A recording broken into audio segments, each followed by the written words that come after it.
Hey dolls, hey girlies, it's me, Nomaris. Welcome back to the second video for nonverbal communication.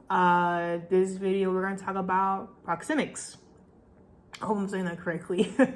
Proxemics is the interrelated observations and theories of man's use of space as a specialized elaboration of culture. That's a lot. So for this video specifically, I'm going to talk about personal space and cultural differences, environmental structuring, and then for the last one, I wanted to kind of combine virtual territories and virtual proxemics.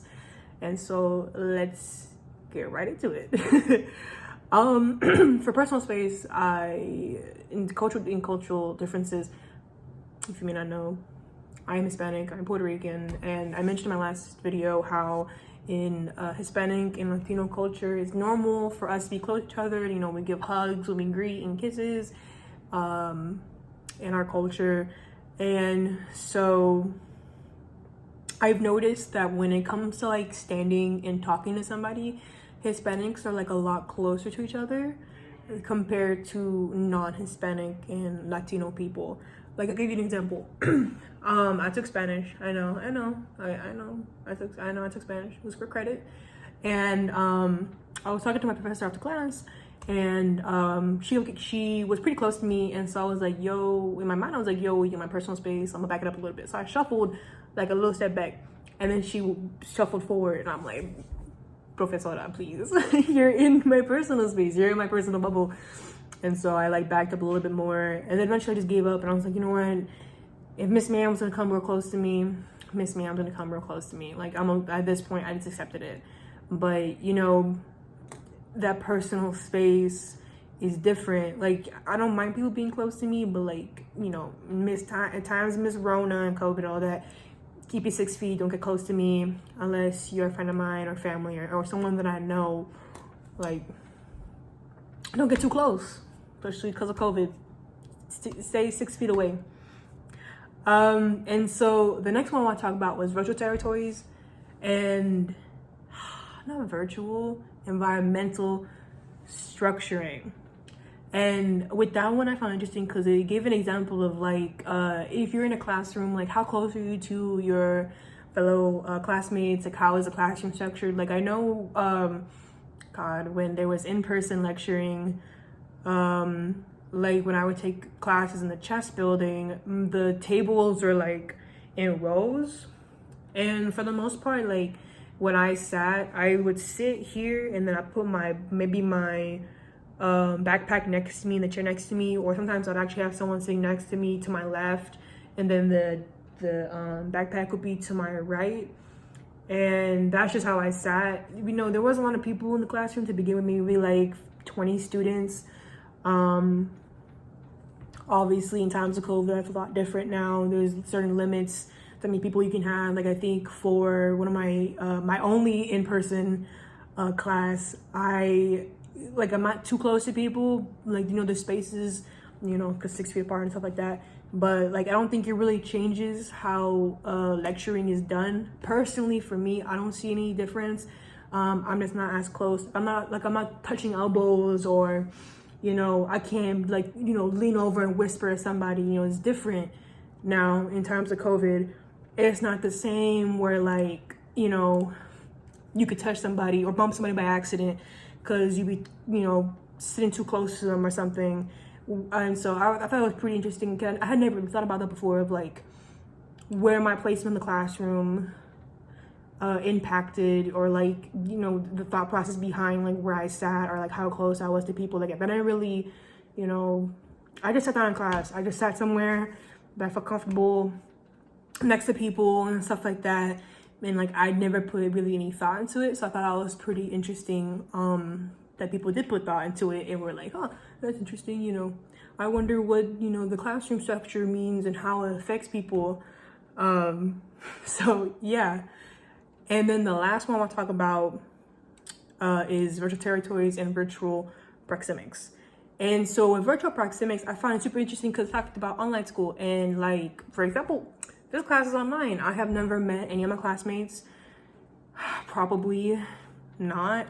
And I have never met you before, Professor Arrington. I've met your husband, but I've never met you before. And so it does kind of, you do miss those bonds you have with people. Because, like, you know, when you're in person, you know, you hit the person to your left and you go, hi, how are you? Like, how's it going? Like, you make bonds with people, you make friends with people in the class. And it's kind of different when it's online because it's like all you have is like GroupMe. And, you know, people don't chat in the GroupMe sometimes. People just like, just, you know, there's no connection when it's online, because it's like we're all just here taking a class and that's it. You know, online it's also, you know, you're all by yourself, no one really helping each other out, or like at least what I've seen personally. And so like that's the difference that I've seen when it comes to like in person compared to online, because that's the one thing that you do miss is that like human interaction and face-to-face encounters with your fellow classmates and even with the professor and stuff like that. Even when you meet on Zoom, it's like, yeah, I see your faces and we're all present in this class, but like, do I actually know you? Like, we're just squares on a screen, like the Brady Bunch, except it's like 20 of us. And it's not like, what is it, like 9 of them, I think 9 or 8 people in the Brady Bunch. I don't know, girl. I never watched the show. Same thing with like social media. Like, do I know my followers on Twitter? Kind of, yeah, because some of them are my friends, but like people I don't know, they just randomly follow me on Twitter. Same thing with like Instagram. It's like, you really know your friends on Facebook?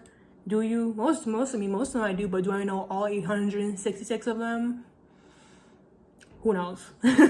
Like, I could have been just me knowing them years ago and we just friends on Facebook, or like I had him as a classmate in one class. Okay, last one, virtual territories. I kind of get this because like I have a long distance friendship with my friend Alex, who lives in Waco, and like if I call him, it feels like I'm next to him. Or like when I used to not live at home, I used to call my mom a lot or like FaceTime her, and it felt like I was with her. Same thing with like, I guess, I don't know if you'll fall into virtual territories or virtual proxemics, but like people you meet online and you form a bond with and form a friendship with. Like, for example, I'm in this Discord chat with these women that I met online. Have I ever met them in person? No. We all live in different parts of the United States, and I have never met them, but we know kind of like a lot about each other, and like we've kind of seen pictures of each other, but like have I ever physically like been, hi, my name's Damaris, you may know me as Spooky on Discord? No. Like, they just know me as like Spooky or as Damaris, but they've never personally like met me, if that makes sense.